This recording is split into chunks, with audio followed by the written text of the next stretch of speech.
طاہر گورا کے شو بلا تکلف میں میں حلیمہ سعدیہ آپ کو خوش آمدید کہتی ہوں۔ آپ ٹیگ ٹی وی کے یوٹیوب چینل کو سبسکرائب کیجئے اور ڈونیٹ کے بٹن کو کلک کر کے ہمیں کنٹریبیوٹ کر سکتے ہیں۔ آج کے شو میں ہم جائزہ لیں گے کہ سعودی عرب میں یو ایس اے اور رشیا کے بیچ ہونے والی پیس ٹاک کی شروعات کا انجام کیا ہوگا۔ یوکرین کے پریزیڈنٹ زیلنسکی نے سعودیہ کا وزٹ کیوں کینسل کیا؟ Last week P M Modi کے وزٹ یو ایس اے کی بھی ابھی بات چیت کیوں چل رہی ہے، اور اس بات کا بھی جائزہ لیں گے کہ پریزیڈنٹ ٹرمپ کی کینیڈا کو 51 اسٹیٹ بننے کی دھمکی میں کتنی ریالٹی ہے۔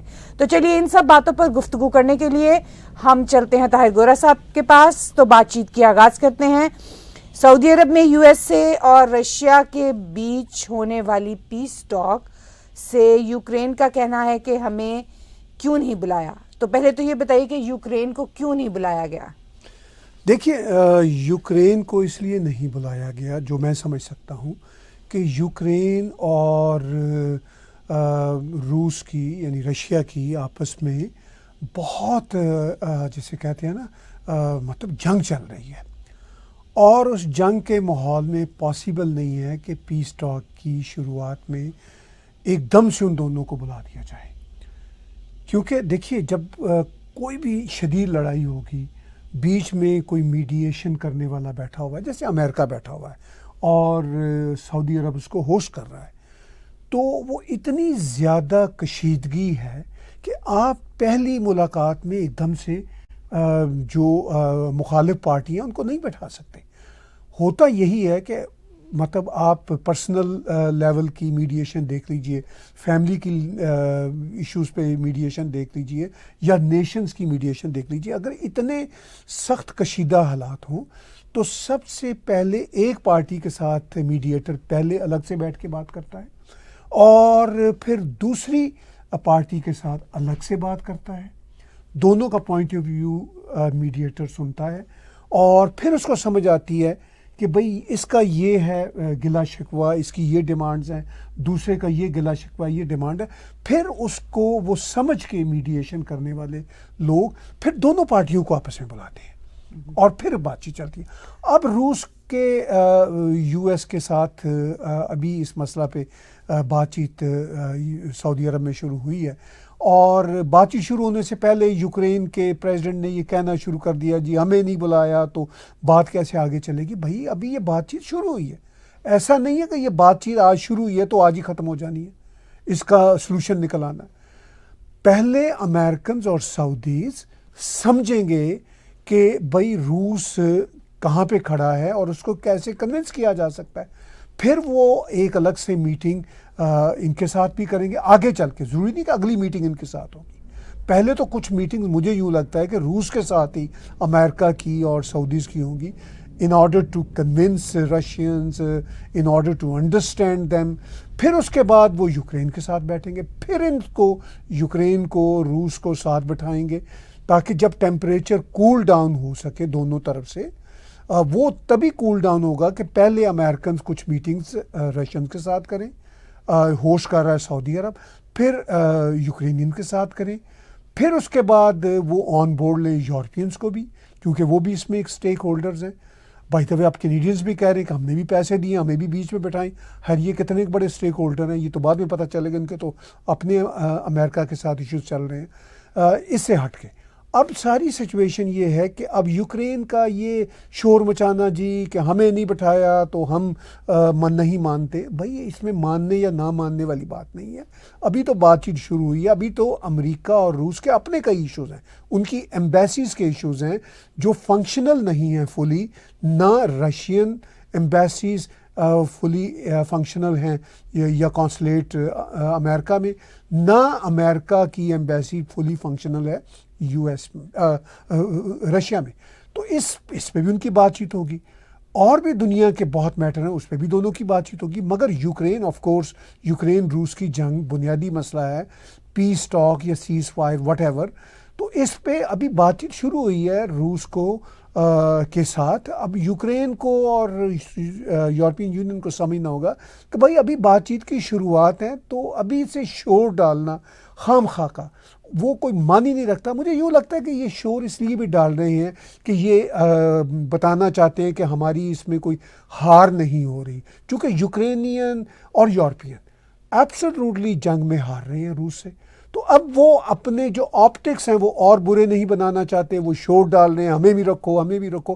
پتہ ان کو بھی ہے کہ کیوں ان کو رکھا بھی نہیں جا رہا، کیونکہ ابھی بات چیت کی شروعات ہوئی ہے اور پھر ان کے ساتھ بھی بات چیت ہوگی، یوکرینینز کے ساتھ بھی، اور پھر ان کو بٹھایا جائے گا. ابھی اس میں کئی مراحل ہیں اور یہ بات پریزیڈنٹ ٹرمپ نے بھی کی ہے اور پریزیڈنٹ ٹرمپ کی ٹیم نے بھی کی ہے. یہ بات تو پریزیڈنٹ ٹرمپ شروع سے ہی کہہ رہے ہیں کہ اس پروسیس کا پورا ایک پوری کا پورا ایک سٹرکچر ہے اور پیس پروسیس جو ہے وہ بہت سارے مراحل کے بعد چل کے کسی ایک خاص شکل میں ڈھلتا ہے.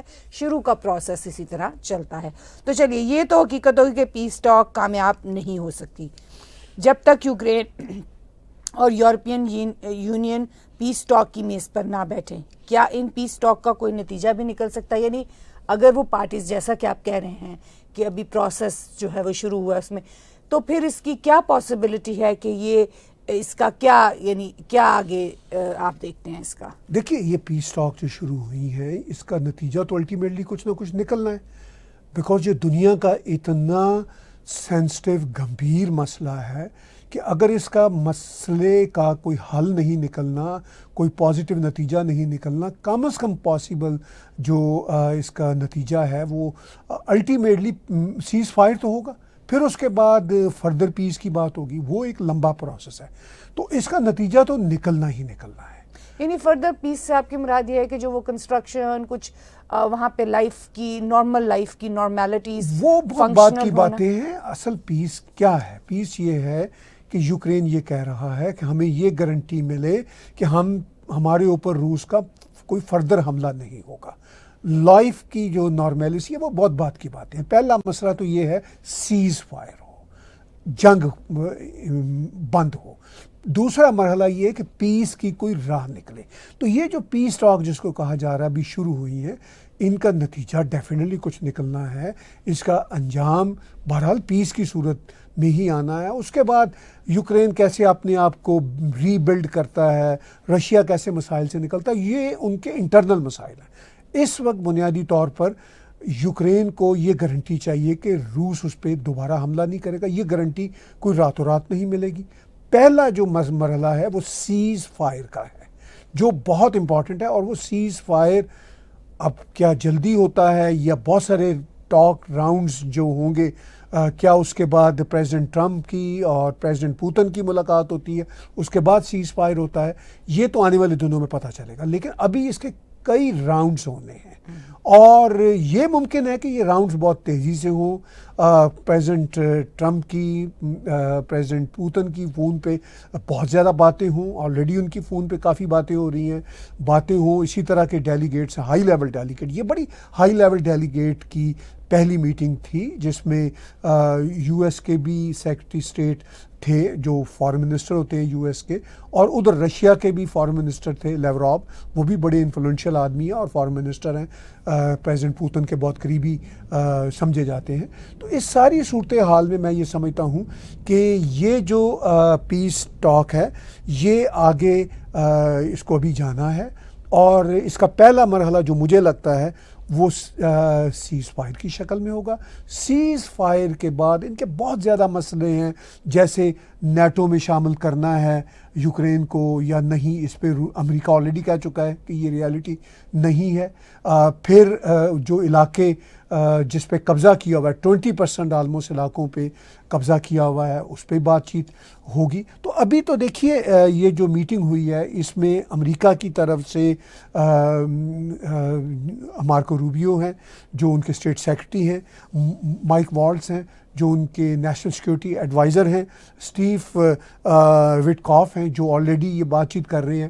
تو میں یہ سمجھتا ہوں کہ یہ جو بات چیت شروع ہوئی ہے یہ بڑی ہی ہسٹورک ہے، بہت امپورٹنٹ ہے. یہ بڑی خطرناک جنگ ہے. اگر پریزیڈنٹ ٹرمپ الیکٹ نہ ہوتے، پریزیڈنٹ نہ بنتے، تو اس کا عین خطرہ تھا کہ یہ کسی وقت بھی تھرڈ ورلڈ وار میں ڈل سکتی تھی. چلیے اب اس طرف آتے ہیں کہ یوکرین کے پریزیڈنٹ زیلنسکی نے سعودیہ کا وزٹ 19 فروری کو کرنا تھا، انہوں نے یہ وزٹ کیوں کینسل کر دیا؟ دیکھیے انہوں نے اپنی بات چیت جو اس وقت زیلنسکی ترکی کے دورے پہ ہیں، پریزیڈنٹ اردوغان کے ساتھ بیٹھتے ہوئے انہوں نے ایک پریس کانفرنس کی. انہوں نے کہا کہ میں اس لیے کینسل کر رہا ہوں کہ ابھی 1-2 روز پہلے امریکن ڈیلیگیٹ رشین ڈیلیگیٹ سے ملا ہے اور ہمیں تو نہیں بلایا، وہ یہ رونا روتے رہیں گے چونکہ یہ ان کی پبلک کنزمپشن کے لیے ہے. وہ کہہ رہے ہیں کہ ہمیں نہیں بلایا.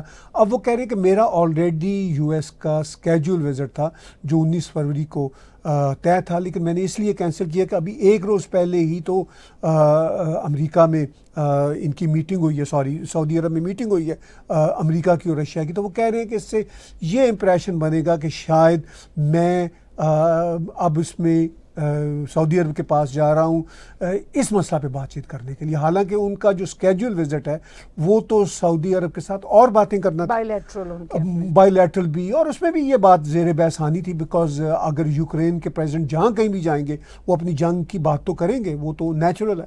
تو وہ یہ کہہ رہے ہیں کہ میں یہ کینسل اس لیے کر رہا ہوں کہ یہ اب مناسب وقت نہیں ہے. میں اس بات سے زیلنسکی کی اس بات سے اتفاق کرتا ہوں کیونکہ اس سے یہی آپٹک بننے تھے کہ اصل میں زیلنسکی نورا کشتی کر رہے ہیں. وہ مل لیا انہوں نے امریکیوں نے اور روسیوں نے سعودی عرب میں، تو اب یہ پہنچ گئے ہیں تاکہ ان کی بریفنگ ہو سعودیوں کی طرف سے، لیکن اب وہ یہ اس کو کینسل یا پوسٹ پون کر رہے ہیں. اب نئی ڈیٹ وہ بتا رہے ہیں کہ شاید وہ 10 مارچ کو جائیں گے، لیکن سوال یہ ہے کہ آج سے 10 مارچ تک بھی کئی باتیں روس اور امریکہ کے بیچ میں ہوں گی اور ہو سکتا ہے کہ کئی ملاقاتیں بھی ہوں، اسی طرح کی ملاقات جس طرح کی ملاقات 18 فروری کو ہوئی ہے سعودی عرب میں. تو زیلنسکی کے لیے یہ والی سچویشن ہو سکتا ہے 10 مارچ کو بھی اس کو فیس کرنا پڑے، لیکن یہ بھی ہو سکتا ہے کہ 10 مارچ تک امریکیوں کی یوکرینینز کے ساتھ بھی بڑی اہم باتیں ہو جائیں. اس صورت میں پھر زیلنسکی کے لیے ایزی ہو جائے گا سعودی عرب آنا اور پھر اس کے لیے اپنی بات کو رکھنا منہ دکھائی کی حد تک جسے ہم کہتے ہیں، وہ پھر ایزی ہو جائے گا. یعنی یہ مثبت ہے کہ انہوں نے اس بات کو فی الحال جو ہے وہ تھوڑی دیر کے لیے پرولونگ کر دیا. ہاں وہ مطلب ان کی اپنی آپٹکس کا مسئلہ ہے، اگر وہ ایسا نہ کرتے تو ان کے لیے اچھے آپٹکس نہیں تھے. چلیے اب last week P M Modi کے وزٹ یو ایس اے کی ابھی بھی انٹرنیشنل سٹیج پر گونج ہے. انڈیا یو ایس سے تعلقات امریکہ کی نئی پالیسیوں کے مطابق آپ کو کیسے نظر آتے ہیں؟ پازیٹیو، نیگیٹو، انز اینڈ آؤٹس کیا ہیں؟ دیکھیے جی، ان دونوں کے جو آگے آنے والے تعلقات ہیں وہ ایبسولوٹلی 100% پازیٹیو ہیں، اس میں کوئی نیگیٹیوٹی نہیں ہے، کیونکہ اس وقت جو سب سے بڑا امریکہ کے لیے چیلنج ہے انہوں نے طے کر لیا. ابھی مارکو روبیو نے بھی ایک انٹرویو دیتے ہوئے کہا، انہوں نے کہا کہ بھائی چین بہت آگے بڑھ رہا ہے، ہمیں اس کے آگے بڑھنے پہ کوئی مسئلہ نہیں ہے، مگر اس کے آگے بڑھنے سے ہماری اسپیس یعنی جو ویسٹرن ہیمیسفیئر کی اسپیس ہے وہ کم نہ ہو. فرینکلی بات یہ ہے کہ امریکہ اپنے ویسٹرن ہیمیسفیئر پہ بھی مکمل کنٹرول رکھنا چاہتا ہے اور جو ایسٹرن ہیمیسفیئر ہے اس پہ بھی وہ اپنی اجارہ داری رکھنا چاہتا ہے. اب ہو کیا رہا ہے؟ ہو یہ رہا ہے کہ چائنا کی ایسٹرن ہیمیسفیئر پہ گرفت مضبوط ہوتی جا رہی ہے. نہ صرف ایسٹرن ہیمیسفیئر پہ گرفت چائنا کی مضبوط ہو رہی ہے بلکہ وہ ویسٹرن ہیمیسفیئر پہ بھی منہ ماری کر رہا ہے، جس کی وجہ سے پریزیڈنٹ ٹرمپ یہ مذاق نہیں کر رہے جب وہ گرین لینڈ کی بات کرتے ہیں، جب وہ پناما کینال کی بات کرتے ہیں، جب وہ کینیڈا کو 51st اسٹیٹ بنانے کی بات کرتے ہیں. یہ کوئی مذاق کی باتیں نہیں ہیں. وہ سمجھتے ہیں کہ یہ جو ریجنز ہیں کینیڈا کی صورت میں، پناما کی صورت میں، یہ جو اٹلانٹک کا نارتھ کا جو پورشن ہے جہاں پہ گرین لینڈ ہے اور آگے جا کے اوپر فردر جا کے آرکٹک ہے، امریکہ یہ سمجھتا ہے کہ اب چین کی یہاں تک مار ہوتی جا رہی ہے، ان کے فٹ پرنٹس بنتے جا رہے ہیں. تو اس لیے پریزیڈنٹ ٹرمپ یہ باتیں اب شدت سے کر رہے ہیں، گرین لینڈ کی، پناما کینال کی، کینیڈا کو 51st اسٹیٹ بنانے کی.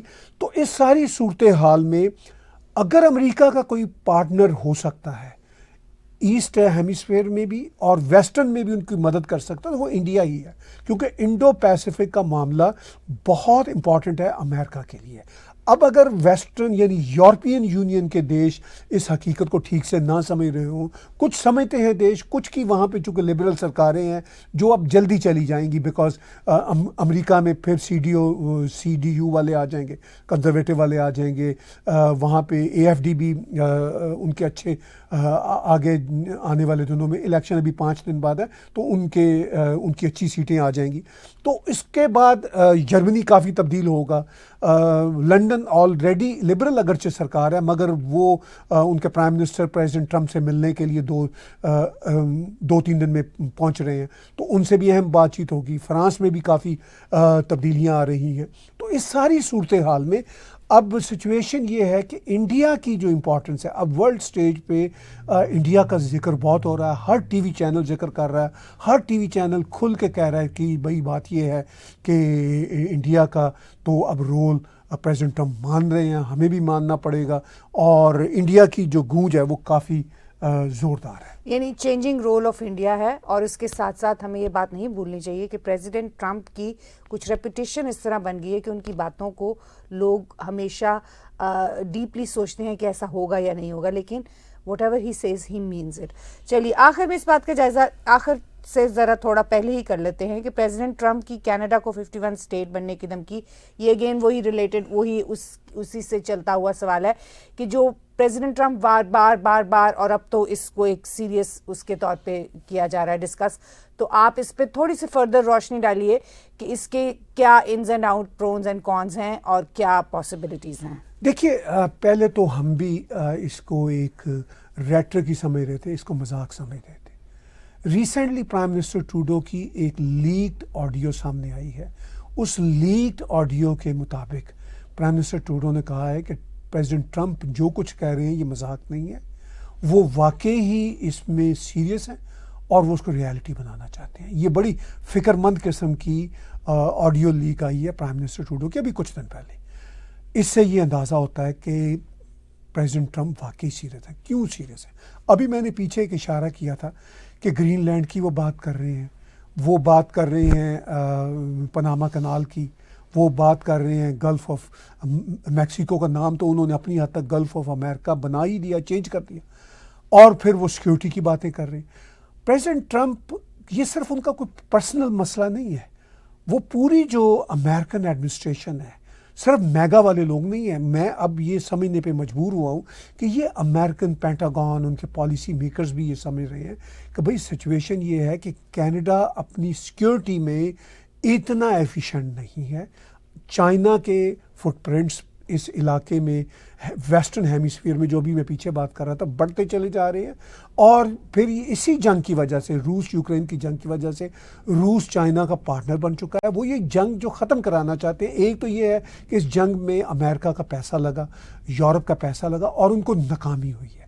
وہ اس ناکامی کے دلدل سے باہر نکلنا چاہتے ہیں، یورپ کو اور ویسٹرن ورلڈ کو نکالنا چاہتے ہیں، اور اس کے ساتھ ساتھ وہ روس کو بھی تھوڑا چین سے ڈسٹینس پہ کرنا چاہتے ہیں. بڑی ان کی لمبی اور بڑی ڈیپ پلاننگ ہے پریزیڈنٹ ٹرمپ اور ان کی ٹیم کی، اور ڈیپ اسٹیٹ کی بھی امریکہ کی. وہ یہ سوچ رہے ہیں کہ ہم نے یہ ایکسپیریمنٹ کر لیا جنگ کا، اس میں ہمیں نقصان ہوا ہے، ایک طرح سے ان کو ہار ہوئی ہے، اور وہ یہ کہہ رہے ہیں کہ یہ اب آگے نہیں چلنے والا.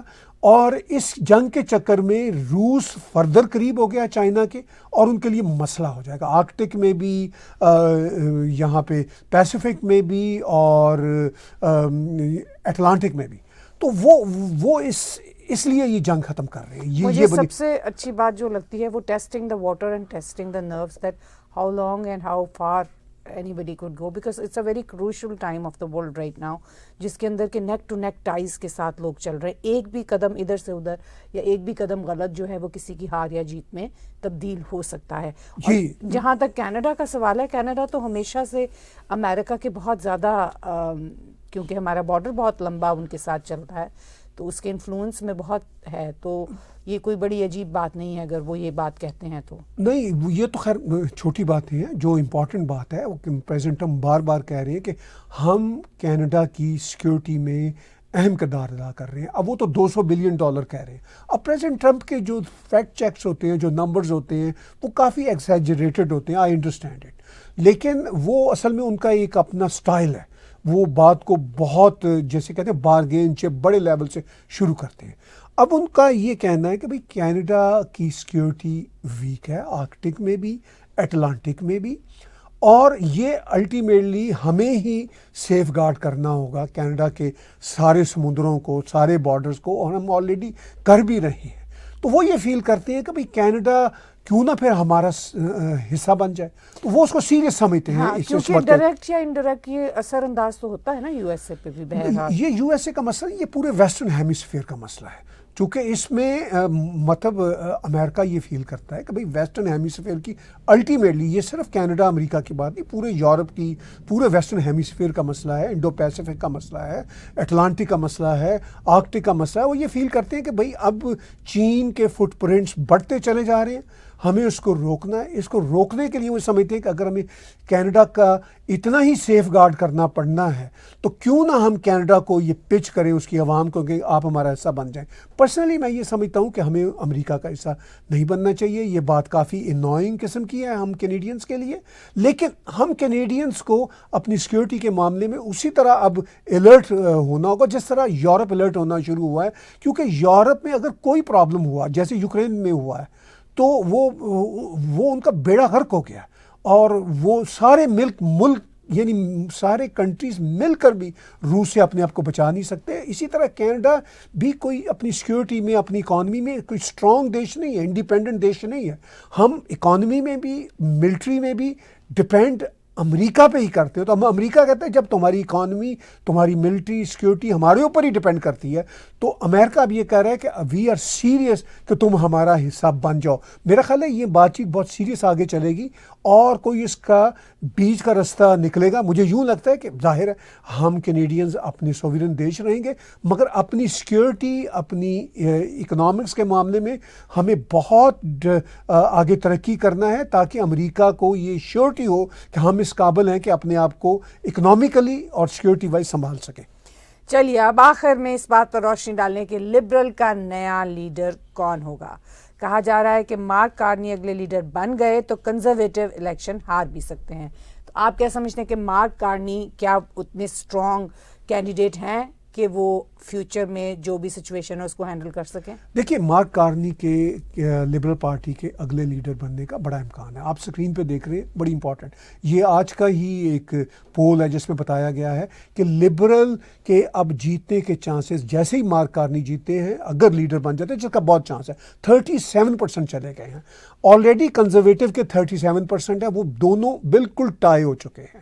این ڈی پی تو خیر بہت پیچھے ہے 12% پہ، بلاک کیوبیکاز تو خیر اتنے ہی نمبر پہ ہوتا ہے، ان کا تو کینیڈا وائڈ مشن نہیں ہے، وہ تو صرف کیوبیک میں الیکشن لڑتے ہیں، وہاں پہ ہی سیٹیں 30-35 لیتے ہیں، وہ تو لے لیں گے۔ اب جو کنزرویٹو کے لیڈر کا گراف اوپر تھا، یہ تو ایک زمانے میں 40-41% تھے، اس وقت لبرل 20-22 آ چکے تھے جب یہ ٹروڈو نے ریزگنیشن کی انٹینشن شو نہیں کی تھی۔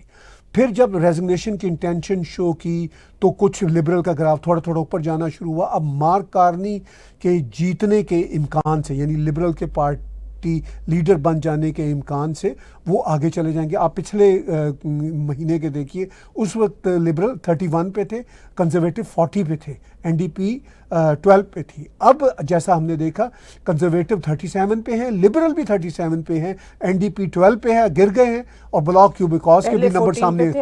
ہاں، تو اب یہ ہے کہ نا، ہاں پہلے وہ 14 پہ تھا، اب 12 پہ آ گئے۔ اب یہ سچویشن بڑی ہی نیک ٹو نیک جا رہی ہے۔ مارک کارنی کے leader of the liberal party بننے کے بہت برائٹ چانسز ہیں، اور اگر وہ بن گئے تو آف کورس وہ میں تو انٹرم کہوں گا، لیکن وہ انٹرم نہیں ہوں گے، وہ پرائم منسٹر ہوں گے۔